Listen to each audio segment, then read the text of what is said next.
kalikasan dito sa mga Tarang Pangasinan. Ganda ng mga view dito, ganda ng tanawin po. Try nyo pumunta dito. Kayo mga kagulong ko.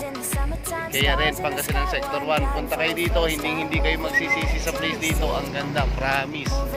Super ganda ng view. Yan o, marami rin kami mga nakasabayan dito na nagpapa-picture. Medyo hindi pa kami umaakit sa taas, medyo matarik. Pero dito pa lang sapat na mag-selfie. So kita ulit tayo mga kagulong. Ingat tayo.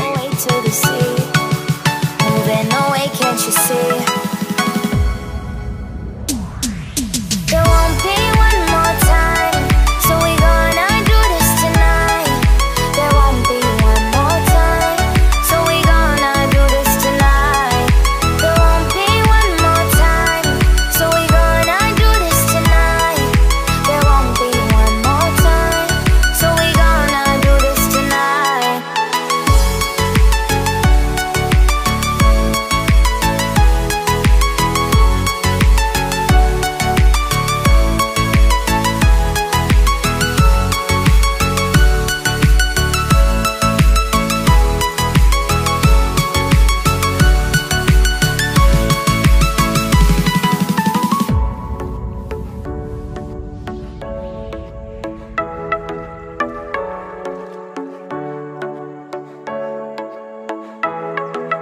Get off your seat, clap your hands to the beat, grab your champagne glass tonight. We toast to freedom in the Caribbean, yeah, in the Caribbean, yeah.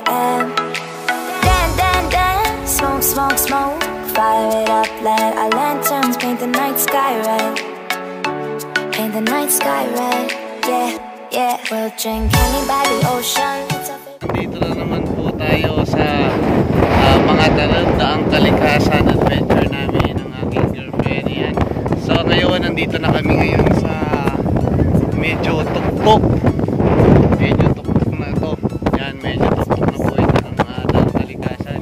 Yan, nakikita nyo po. Yan, nakikita nyo po gaano katas ang lamig. Para kami nasa yan po, magandang Daang Kalikasan. Kaya yung mga nagbabalak ng social dyan, social na kayo dito. Hindi kayo magsisisi. Sulit ang pagod, hindi ka pagpapawisan. Yan, sa medyo matarik lang, di pa tapos yung daan, pero alam ko basta pray lang tayo lagi kay God. RS mga kagulong. Yan, pababa na kami. So maraming salamat sa lahat ng nanood ng mga Daang Kalikasan adventure namin. So kita-kits tayo mga kagulong. RS tayo lahat.